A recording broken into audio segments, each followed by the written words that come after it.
All right, here goes. And again, request to folks, I might not be checking the chat a whole ton. So if you want to talk to each other in the chat, that's okay. But if you do have a question for me in particular, do just kind of shout it out, okay? And if anyone sees anything in the chat that is a question for me and that person didn't shout it out, feel free to say, oh, Carl has a question, Brent, and I'll stop for Carl. All right. So we kind of left off here with this checks and balances, right? We were just reviewing the Constitution and the articles, like how does this government work? One of the things we noticed is that it has different centers of power, right? The legislative power is in the Congress down here, this green hexagon. I don't know why they're hexagons. The executive power in the blue and the courts in the red. With this idea being that we're going to prevent any one branch from getting too powerful, especially the president. Right? That real danger that one person's going to get too powerful.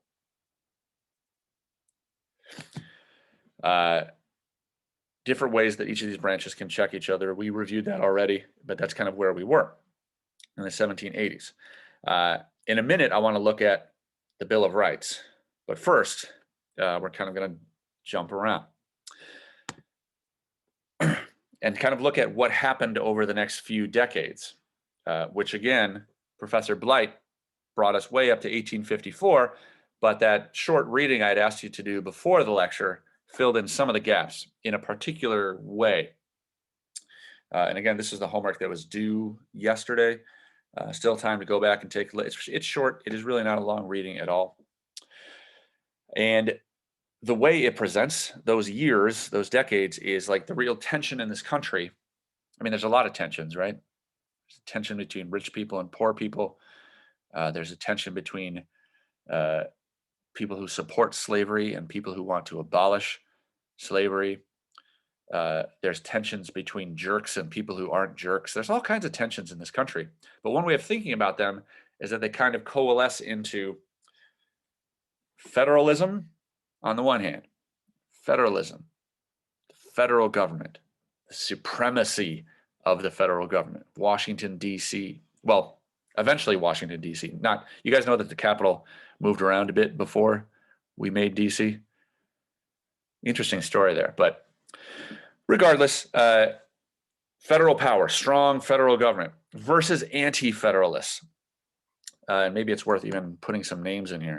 Right? If we think about federalism, we might think about Hamilton. We might think about Adams, many others. But those guys who are supportive of that if this country is going to work, especially given all the threats we're under, right? It's so weird to say that. This country is a settler colonialist country. Right? People have white people we would call white, correct? People we would call white, people coming from Europe, are settling on land that had been occupied and used by someone else, correct? So the mentality of the settler is very interesting, and there's a lot of like research and study on this. But the settler, I'm going to throw this on the slide, not necessarily for any good reason.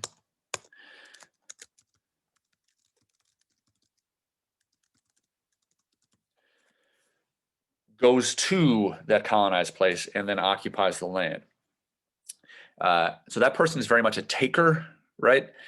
And yet that person also feels constantly beset by danger, right? It's like, oh, those dangerous Indians, those savages, right? We read some of this language of the people who already lived here are savages and are dangerous. Whereas we are educated. And then you look at the actual violence, right?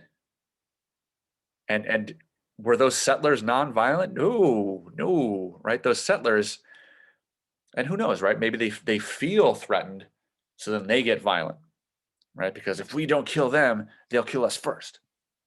They're savages. They don't have Christ like we do. You all know that I'm not saying that really. I'm speaking in the voice of like the settler. Sometimes I try to like just shock you a little bit, make sure you're awake. So the settlers are afraid of the indigenous people and very violent against them, but also experiencing violence from them. So that's part of it. The land is just tough. It's brand new to the kind of agriculture that they do. So it's brand new to them. Of course, the indigenous people have been living there for thousands of years and they're fine. But these Europeans are not. There's also other European powers, right? There's the French, there's the Spanish, there's the Portuguese, the Dutch. And all those guys are threats too, in different ways. So there's just threats everywhere. So these federalists, and again, I'm talking about these federalists, right? I'm gonna make that bold. Are like, if we're gonna deal with these threats, how do we do it? We need a tough central government. Because if Spain attacks Georgia, can Georgia all alone fight off Spain? No way, right? We need a strong federal government. Now the anti-federalists, what's the name we associate with those guys? The big one.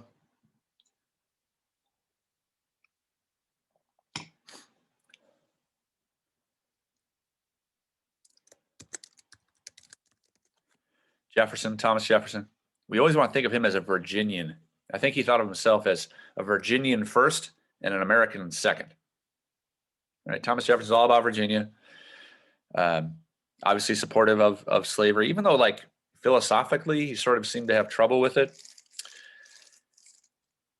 In terms of like his daily life, he couldn't have gotten along without it. How is he going to read all that philosophy if he actually had to do his own work? Reading and writing is hard work, isn't it, guys? It's sort of tough to do if you've been out working in the field all day. Jefferson didn't have to. But he's an anti-federalist. He's really worried about the idea that federal government could get too strong. Sometimes those guys are called Jeffersonian Democratic Republicans, which is needlessly complicated. You're like, wait, are they a combination of Democrats and Republicans? No. It's just an old name that doesn't really mean anything nowadays. You only want to associate it, and maybe people would disagree with me. This is my opinion, my feeling, is that really all it means is folks who are opposed to the strong central government. So how does this resource, pbs13.org, how does that tell us about these years and this conflict? And we understand that it's a conflict.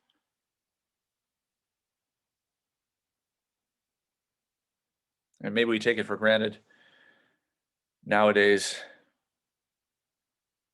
But then, I don't know, think about when Trump was president and we had a Democratic governor, right? Our governor was opposing Donald Trump a lot.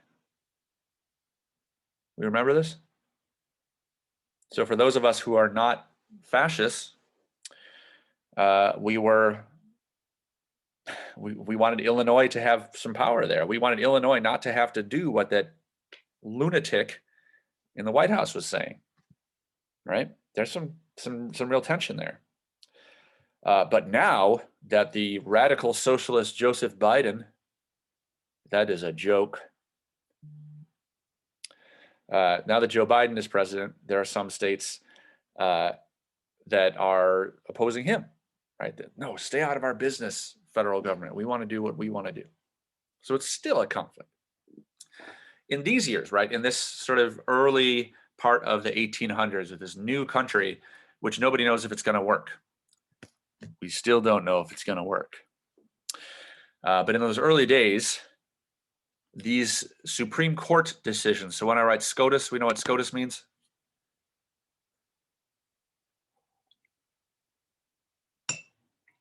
Supreme Court.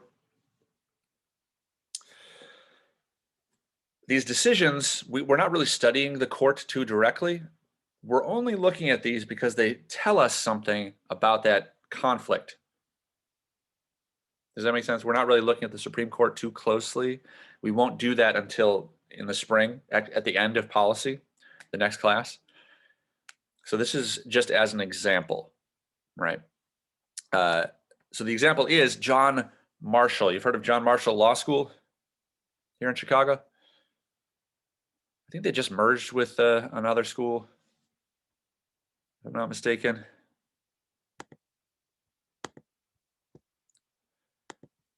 In any case, they're named after John Marshall. He was not the first Chief Justice, if you know what a Chief Justice is. Nowadays, we have 9 folks on the Supreme Court. Oh, like when you said Chief Justice, you mean Supreme Court Justice? Bingo. Yep. He was not the first Chief Justice. He was the 4th. So there were actually, in the first few years of this country, like we just cycled through them. Not because they died, because they didn't like the job. It was a boring job. No one really understood what they were supposed to do in the Supreme Court. In fact, John Jay was the first Supreme Court Justice, and I think he left to become the governor of New York. Correct me if I'm wrong. You can look that up. But it wasn't really viewed as a big deal. Like, why would I want to be on the Supreme Court? I don't even know what we're supposed to do here. The Constitution has like 1 page on what the Supreme Court is. But John Marshall changes all that. John Marshall, once he becomes the Chief Justice, and he's the Chief Justice for like 30 years, right? He keeps his job for a long time, and all of a sudden the court is this brand new thing where he establishes, and this is a huge thing. We'll look at this more later. This case is probably the most important Supreme Court case of all time. Any other Supreme Court case you can imagine is basically impossible without this one. We don't talk about it enough, at least in like the news and stuff like that. Whenever there's a new Supreme Court justice taking questions, I wish they would talk more about Marbury v. Madison. This is the big one, because this is the one that in 1803, the country's, under the Constitution is about 10 years old here. It's a little bit complicated, but basically determines, John Marshall says, you know what we can do? We can find laws unconstitutional and therefore get rid of them. Jefferson is president at the time, and he's horrified by this idea. Because what do you mean the Supreme Court can just get rid of laws? What are you talking about? The legislative power, that's Article 1, right? That's the legislative branch. What are you talking about? Supreme Court can get rid of laws. That's anti-democratic, isn't it, you guys? Let's think about that. I want you guys to, I don't know, you don't have to really answer that question, but isn't it anti-democratic that some group of, black robe wearing judges stuck in some room in Washington, D.C., that they can take away the legislative power of elected representatives? What the hell? Is anyone electing the Supreme Court? You guys, isn't this terrible?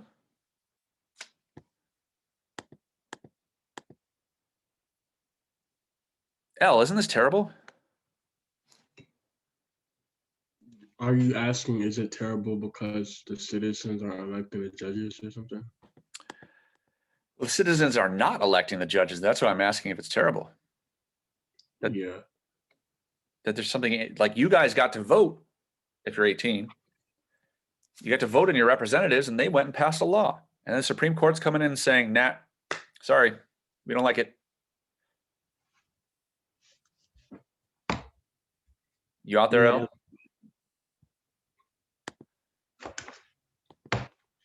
Oh, there we go. Well, is it terrible, right? Let's not argue about democracy just yet, but isn't it terrible that people elect people to write laws? It's not democracy, but also we don't live in one. Shouldn't people be able to create laws about who can go to what school and who can't? Isn't it ridiculous that the Supreme Court would strike that down and say that everybody can go into any school they want?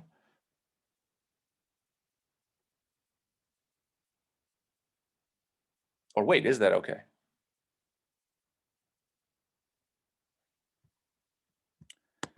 I'm going to repeat my earnest request that you not use the chat if you're talking to me, because it is tricky for me to do. If you want to respond to me, please unmute yourself. Please.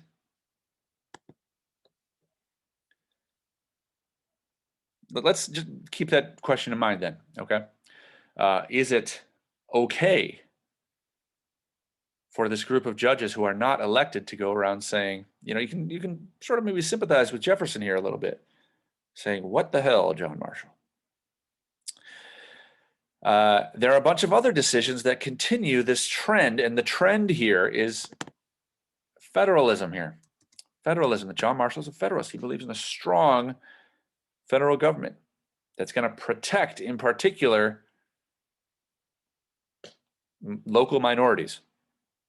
And when I say local minorities, we're not talking about racial minorities for the most part in this case. The minority could be actually a really wealthy person, right, who has property rights. And Marshall's like, yeah, we're going to protect your property rights. If the state of Maryland tries to mess with you, don't worry about it. The federal government has your back. In 1810, Fletcher v. Peck, and we're not looking at the details too much, right? But this is a case. You'll notice that it doesn't say versus. See that, guys? It's a V. Whenever you see that V, you will know that that is a marker of a Supreme Court case.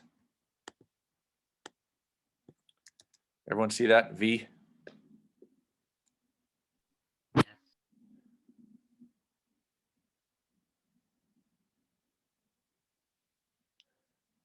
Anybody out there? Is it just me?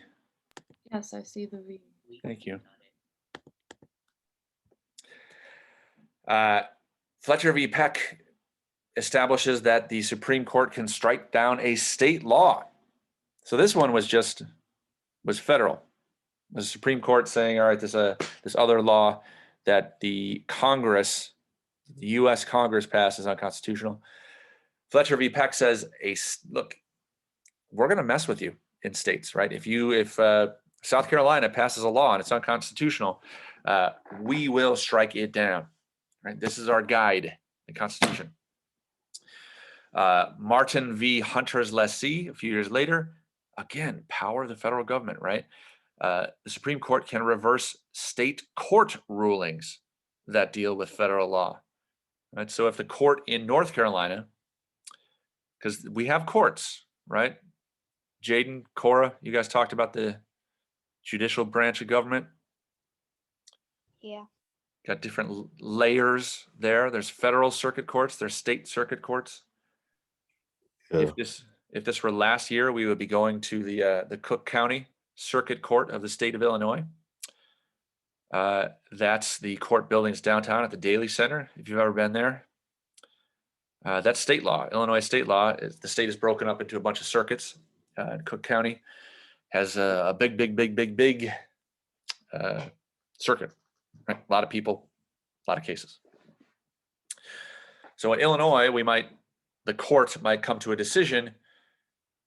The Supreme Court can overrule that on appeal through the appellate process. I should probably put that right. Appellate process. Make a note of that.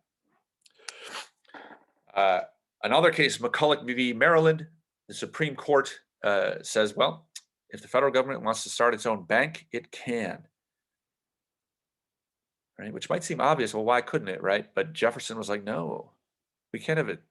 States maybe can have banks, but not a federal bank. Because that would mean the federal government is going to be interfering in monetary policy in this country. And that for Jefferson is very dangerous. But for Marshall, it's like, this is the only way we're going to actually be able to operate as a country. I didn't put anything here, but this is the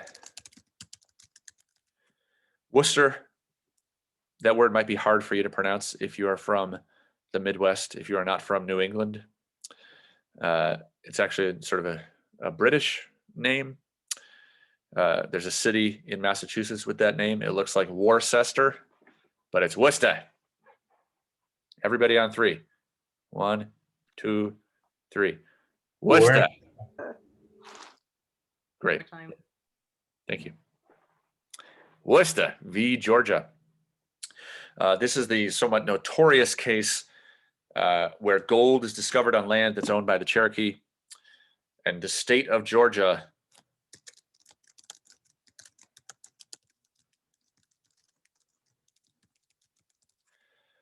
wants that gold.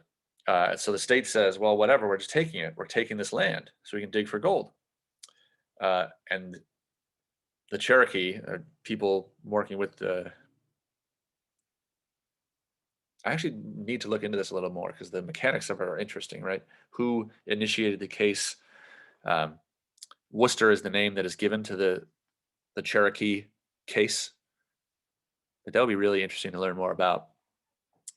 And John Marshall says, well, too bad, Georgia. The federal government signed a treaty. States can't come up with their own treaties. The state of Georgia can't break a federal treaty. You know what I mean? Like if we have sanctions against North Korea, and we do, and the state of Texas is like, well, we'd like to sell some oil to North Korea, so we're just going to do it. You can't do that, right? States can't break a treaty that has been established by the federal government. But of course, Andrew Jackson, who's president at the time, says whatever. And that's the case that led to, you might have heard of the Trail of Tears. Is anyone familiar with that in history? Yeah. Yeah. Yeah, so that, Oh, sorry. go ahead. I believe a lot of like Native Americans were forced to move west, I believe it was. The colonists basically forced them along like a certain path that a lot of people took, and like it became known as like the Trail of Tears because it was just Yeah, that's basically it, right? Well, this is the case it came out of, that the U.S. military forcibly removes the Cherokee from their ancestral land in Georgia. To, I believe, gosh, look this up if you're curious. It is interesting. I know they ended up in sort of the center of the country now in the Midwest. But yeah, this is under Jackson. Jackson totally ignores John Marshall and says, whatever, you made a decision, try to do something about it. Can the Supreme Court do anything about it? They're just, right now it's 9 people, right? Is Brett Kavanaugh going to come to your house and stop you from doing anything? No. I mean, I guess he might, but that would be really weird. What are you doing here, Brett? What kind of name is that anyway? All right. Let's take a pause there. How is this sounding? Are we clear on what's happening?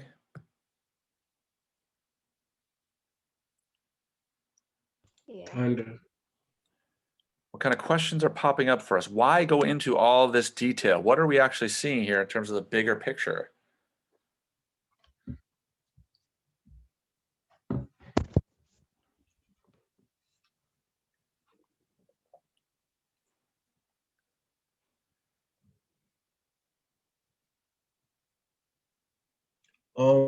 With the like last example that you were talking about, that's anti-federalism, right? Like that's an example of anti-federalism. Good, yeah. Okay. Yeah, the John Marshall is he's the Supreme Court, right? Federal power. And John Marshall said, you cannot do this, Georgia. But Jackson, who's, he's the president at the time, he's much more a states' rights guy. And he's like, it's okay, Georgia. Do what you want, I'll help you out. Forget John Marshall. It's dangerous, isn't it? In a way, yeah. Can you imagine if, when the Supreme Court desegregated the schools in Brown v. Board, There's a lot of opposition to that. In the South, you've probably read about like Orville Faubus, during Kennedy's administration, during Eisenhower's administration, these Southern governors saying, whatever, federal government. Can you imagine if those presidents were like, yeah, whatever, Earl Warren Supreme Court? Right? If they ignored that decision, then they ignored it. The Supreme Court doesn't have control of the army. Right, Article 3 people? Yeah. Yeah. Also, when I do ask you questions that could be answered yes or no, I do invite you to elaborate on them, right? Like on an interview, when someone's being asked a question, they might say, yes, and it is interesting because as you see in Article 1 or in Section 1 of Article, right, you could elaborate on it. You don't have to, but the invitation is there. Cool. All right, so Nikaya, good. Absolutely. What Georgia did was anti-federalist. And that's what all of this is about. So all it boils down to, can a state do what it wants? Or does it have to listen to the federal government? They have to listen to the federal government. According to the Constitution. Yeah. But you think about any issue, even current issues, right? Abortion. That's a state. That's weird though, because that's like decided on the state level. Is it? Like, yeah, because abortion laws are different in like different states. It's interesting, But, right? like, Roe v. Wade was, yeah. I'm still confused by that. And yeah, it's understandable to be confused, and you're absolutely right, but also kind of wrong, right? Because Roe v. Wade, that's federal, right? That's supreme. But then the states have started messing with it, and that's where you're right. You know, they got these like heartbeat laws, right? Where states are like, well, fine, I guess you have a right to abortion, but like you can't do it after the pregnancy has a heartbeat. Yeah. Which they've said is like, I think 6 to 8 weeks after. Biologically or physiologically, yes, it is before a lot of people with uteruses even know they're pregnant. Yeah, that's the bummer. Yeah. So if you live in a state like that, you might find out you're pregnant and also that you can't have access to an abortion within your state. So right, Nikaya's right about that, even though the federal government has made this decision and should be supreme. So have we left this behind? Federalism versus anti-federalism? Have we moved on as a country? Yes and no. Yes and no is a good answer. And yeah, Nina makes this point. This comes right down to the individual human being in your life. So we can debate this and we can talk about what is good policy, and we will later in the policy class. But this also these are decisions that affect what people can do with their own bodies, whether it be sort of reproductive rights. If we go back a lot farther, we can talk about your right to owning your own body. If we talk about slavery, right? Your right to do what you want with your own body, to go where you want, wear what you want, live where you want. Right? So they're like abstract ideas. It's very philosophical, but it's very real as well. Yeah, and so we need to clarify, don't we, in these arguments? We really need to clarify, because people say, oh, I'm pro-life. Does that help us make things clearer, or does it actually make things more difficult to see? What do you mean by life? Right? Are you talking about a pregnancy? Whose life? Right? And an argument, of course, what we are doing is always trying to clarify. All right, with this review, let's do this. I want to stop sharing. I'm also going to pause this recording. 3, 2, 1.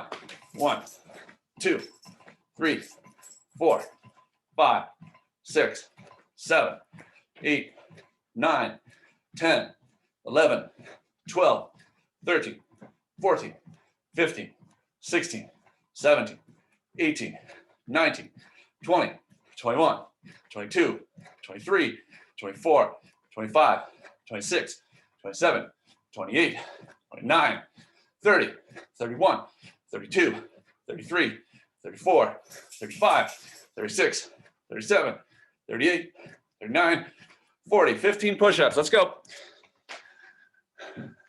Ready? 3, 2, 1.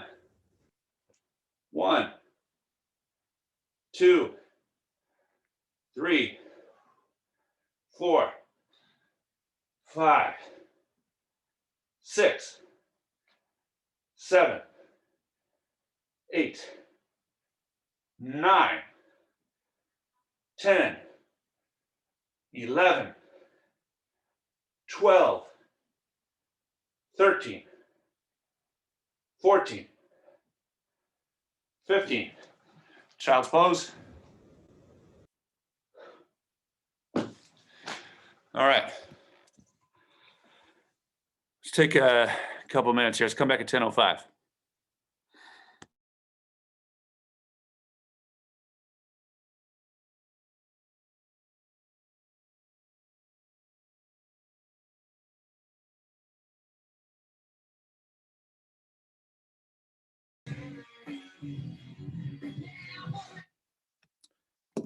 Down Rodeo. All right, welcome back. Everybody okay? Yes. suppose- If the ambulance has come to pick you up, I won't be hearing from you. I'm not that out of shape. It wasn't that much, right? 40, 15? I don't know. It's not that much. And yes, modified push-ups are great and fine. Totally reasonable. I don't like to really think of them as being gendered, because there are lots of strong female humans out there who have no problem doing full push-ups. Right? Right, guys? Come on. Come on. Get out of here with your gendered push-ups. Really? Come on. Like 10 push-ups if I'm like in shape. Well, modified, right? The gator style is where you have one leg all the way back and then the other leg kind of, the knee is pulled up under you, so the leg helps support you. And then those are great. And you can do them. But you can't with that attitude, Morgan. What do I got to tell you guys all the time? Not with that attitude. Not with that attitude. Not going to get into Yale or do push-ups with that attitude. You're not going to do push-ups at Yale. All right, guys. Thank you for joining me in that rapid dash through the first few decades of the 1800s. I want to take a moment here to pass the ball to you. What did we get out of Professor Blight's lecture? We will be looking at a few big picture topics. Again, a lot of details. So what I'm trying to do to help us is to try and sort them under these different category headings. The first of which will be Kansas-Nebraska Act. So I want to hear from you guys on that one. The second of which will be the Republican Party. Now let's be clear here. This is not Jefferson, right? This is not Trump either. Even though a lot of those Trump guys like to say, oh, it's an unbroken line from 2021 to 1854. Same, it's like, no, that's incorrect. But it sort of is correct too. That Republican Party has been running in local, state, national elections since 1854. Right? Yeah. You mean to be recording still? I did. Thank you for noticing. Because we're going to be digging into some more of this stuff. Unless you guys don't want me to. You want me to turn it off or leave it on? I just thought it was an accident. Okay. No, thank you for noticing. I'll have to leave it on. Okay. No problem. I'll leave it on. Yeah, so Republican Party, I want to hear a little bit about that. What did Professor Blight tell us about this Republican Party that might help us win arguments with people later on? I would like to hear from you guys what you picked up about popular sovereignty. And finally, just to bring us right up to what the unit is really focusing on, Dred Scott. And that was the homework from last night, with some background about Dred Scott. So that said, diving back into, and this again, you guys all have access to this doc, this slideshow, so you don't have to write down every single word. Whatever you think is going to be helpful for you to make your own record. That makes sense? So you don't need to copy every single slide unless you find that really helpful to you. So I'm inviting participation here from you guys. I've been talking a whole lot. I want to hear from you guys. What did we get from Professor Blight? Take a look through those notes. What do you have in there? The Kansas-Nebraska Act of 1854. And anything you have, right? Go ahead. In the chat, if you want to say it out loud, I'm going to type it right on this slide. Go.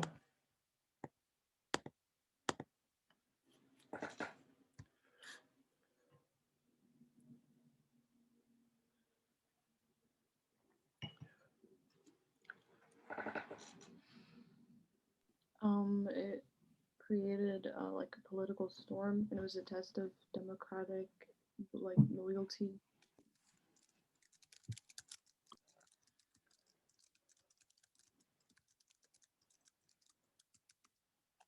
So this is really supported by one party in particular, Democrats.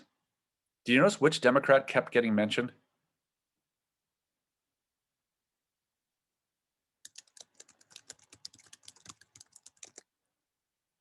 Stephen Douglas. Any of you guys ever go to Douglas Park? Yes. It's not. Yeah, it's not. Oh, what's his name? It's not Frederick Douglass. But Except it is now. Oh, they changed it. I know they have like a what's the name to change it, like a position. I didn't know they did it already. Yeah, it was a bunch of young people. They were actually in middle school when they started. Pretty amazing. They just added an S to the name of the park, and now it's Frederick Douglass Park. A little bit different than Stephen Douglas. Yeah, he wants the Democrats to stick together. Okay, so it's very partisan, you could say.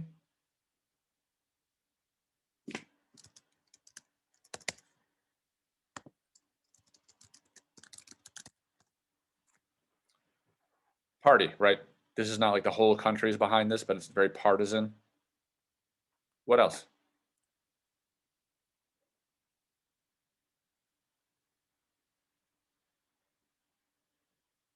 Didn't this like bring about like the republicanism which is like where the people, I think they said where the people rule. Yeah, okay. Isn't that because of this? Yeah. So this created an opportunity for people to vote on something.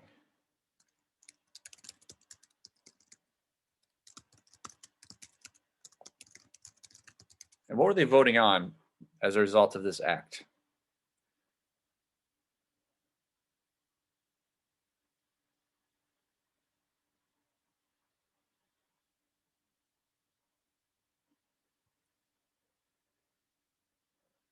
It is lovely to be speaking here with Lucia this morning, but I also invite everyone else. Don't make her do all the heavy lifting here. You're the only one talking, but isn't it like? Can you repeat what you said, Brent? I'm just saying I want other people to talk, not just Lucia. No, not before that. Like I didn't actually hear what you said. That's why I didn't respond.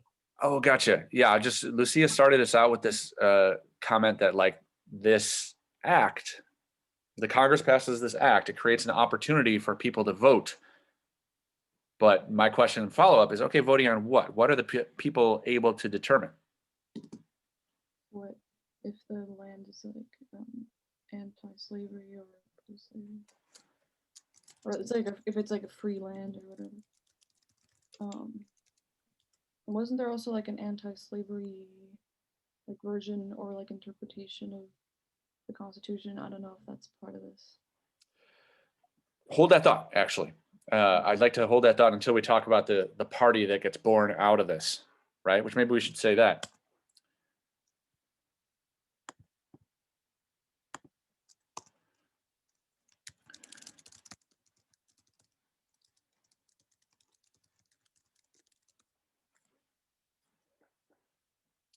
So we'll save that thought for just a moment, because I do want to hear about the Republican Party.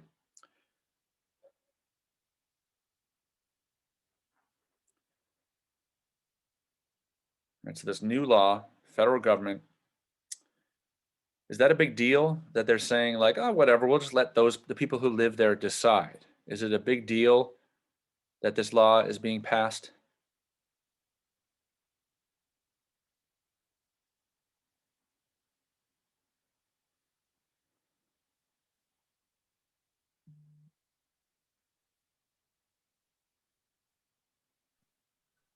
Short answer, yes, but mostly because it like kind of caused the formation of like the Republican Party. Yeah, so that is one outcome, but it creates the Republican Party because people are pissed off about it. It is a big deal, but I'm wondering like what exactly made it such a big deal? Because one way of looking at it is like, whatever, you're letting the people vote. Like that's what we do in a democracy. Like calm down, everybody. Right? But then it became like a competition. It would, of course, right? And we'll talk about that tension in just a moment when we talk about popular. So forgive me for saying this, but hold that thought for a second as well. This act itself, what was in it that made it lead to like all this uproar?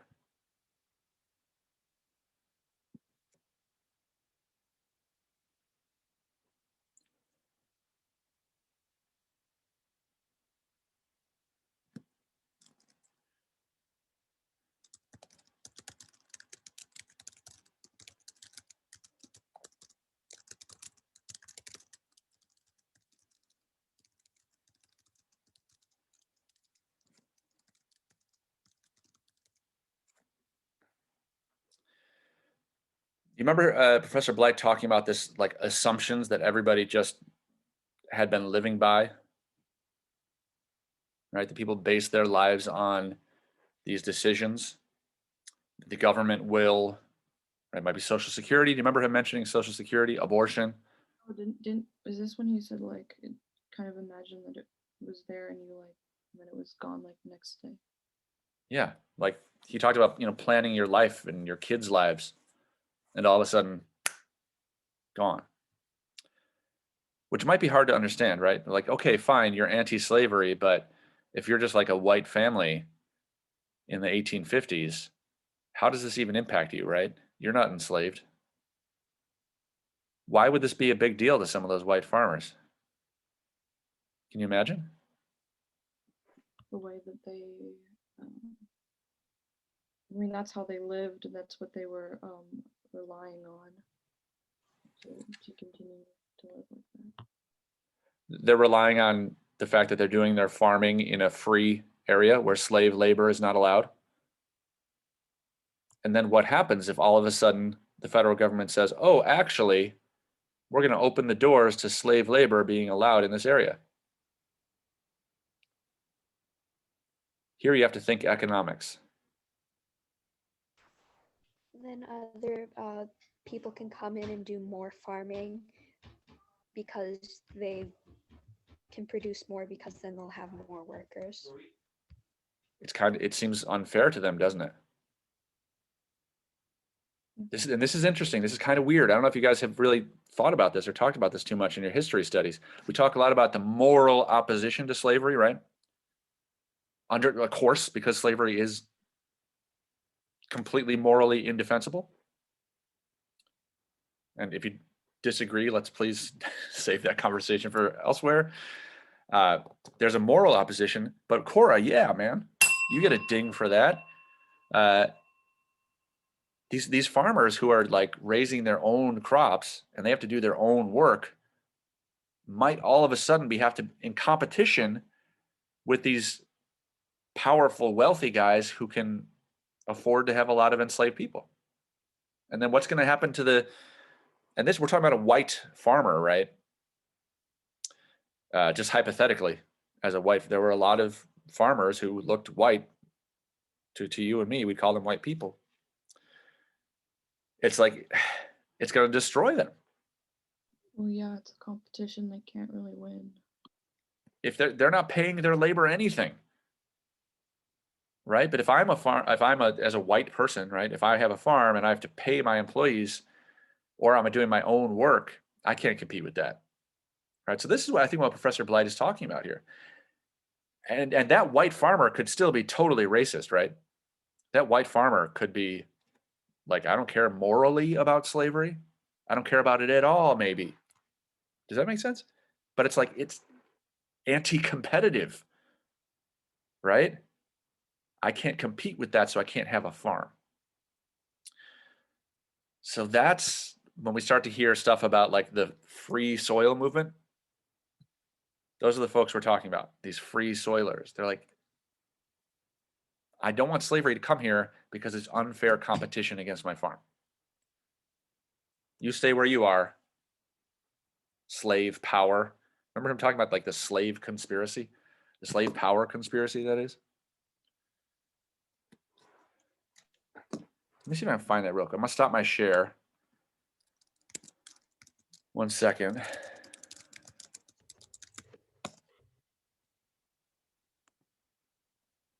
Wait, so are you saying like as an example why people were against slavery is because the competition as far as like their income from farming? 100%. That's messed up. Wow. It's not a moral argument, is it? Yeah, it's definitely not. Like moral argument would just be that it's wrong and it's inhumane, but it's crazy to think that people really like voted against it just because they would lose money. That's crazy. And this is not to say that everybody fell into this camp, right? There is a big Yeah. moral abolitionist movement that's actually very Christian. Also racist in certain ways, we would say, based on our perspective. Yep. But there is a moral argument against slavery. There is a Christian argument against slavery. But there's also an economic argument. That if we're going to look at history, we have to look at it, right? We can't ignore that.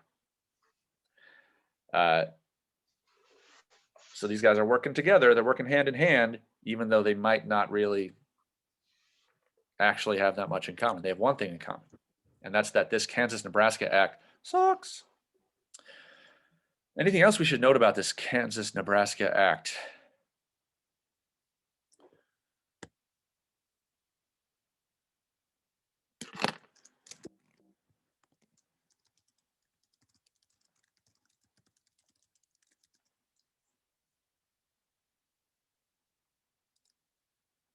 Who liked it? How did it get to pass? If it's so crappy, who was behind it? The Democrats, right? Lucia told us this is a Democratic thing. Where were these Democrats in the country, like geographically?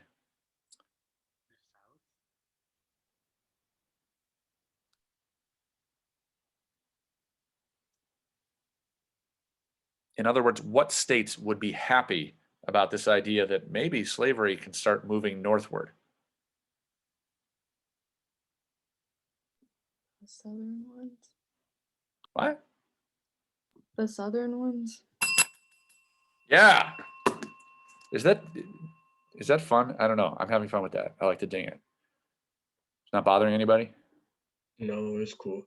All right. I gotta do something, right? Oops. Yeah, supported by the South, right? It was something like gosh, these numbers. Can someone help me out with the numbers? I think it was 90% of Southern, I want to say the Senate. I don't have 100% perfect notes, incidentally. I'm doing my best as well.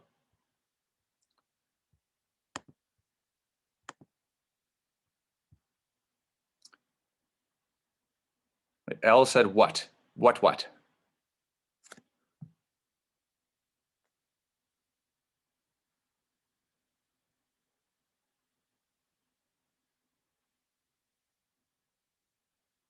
What L? I think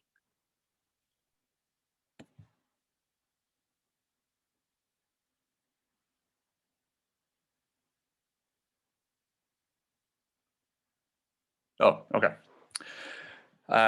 Cool. So the Southerners love this because slavery is moving north. The Northerners are the ones who are really opposed to it. So this is interesting, right? These Southern states who really believe in states' rights, states' power, the anti-federalist, they kind of like this decision of the federal government, don't they? As slavery moves north, there begin to be all these fears, right? Did you catch that quote about like we might see people shackled together walking down Broadway? I forget who that quote was from. But, you know, we say we have these free states, but what's to stop? Right? What's to stop a person from bringing their property north? What are we actually going to stick to as a country that's going to prevent that? But yeah, it's a Southern thing. Okay, cool. This gives rise to who are these Republicans then? And I think, Lucia, I'd ask you to hold on to something about the Republican Party. Maybe now is the time to drop that into this slide for us. Who are these people? They believe that the people rule. And I think they also said something about like the small man or like the poor man needing like, you know, needing physical mobility. Yeah, these are weird phrases, right? Small farmer, clerk, etc. So I want to be a little careful with the word people, but definitely this particular class, right? Because the folks who own a lot of enslaved people, those are really wealthy folks, right? Those are the big farmers, the plantations, if you've ever seen those in the movies, right? Huge properties, lots of money. In contrast, the Republicans are supporting sort of the common man, which Professor Blight referred to a composition by Aaron Copland called Fanfare for the Common Man, which would be written about 100 years later, but the theme is there. So thank you, Lucia. Yeah. So these Republicans are like, they support the like, nowadays we'd say middle class maybe, right? You're not destitute, you're not totally poor, but you're, you know, you got a little land, you got a job, pursuing the American, right? Does this sound familiar? That kind of person. What else? Who are these Republicans coming together in opposition to the Kansas-Nebraska Act? Who do they include?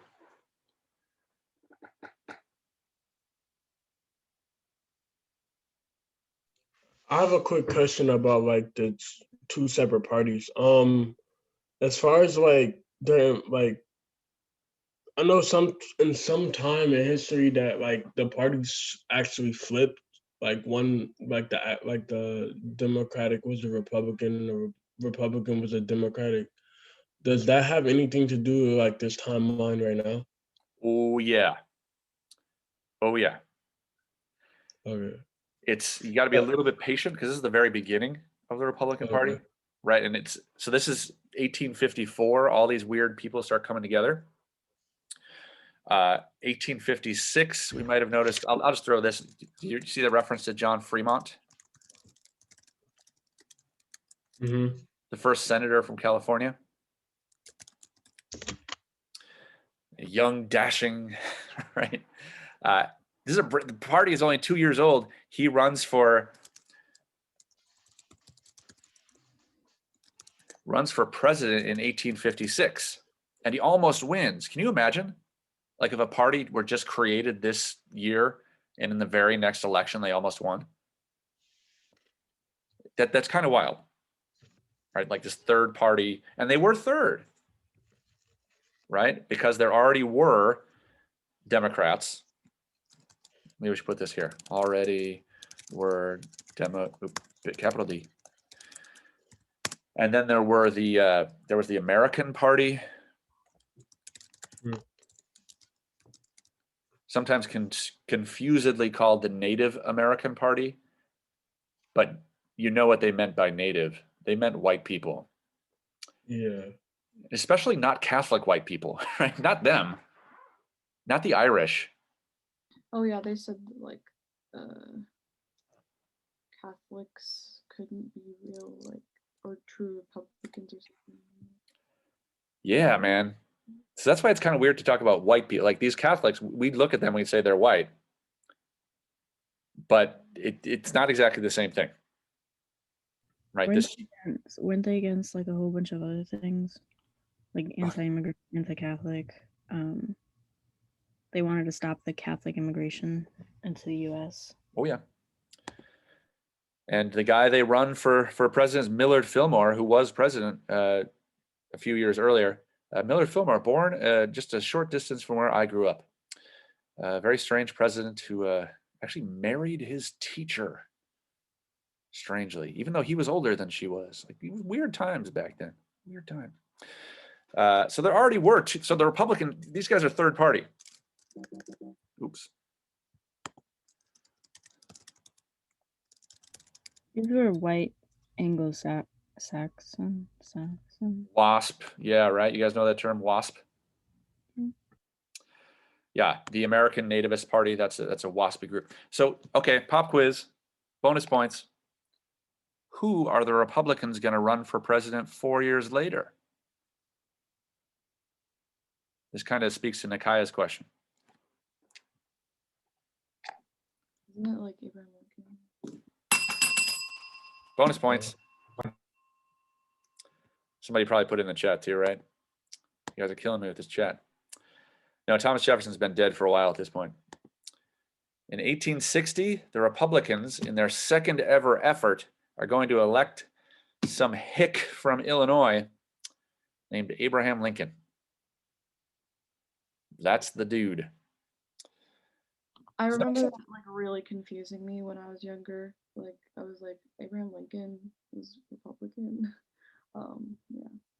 It seems weird, Nikaya, right? That seems weird to us now.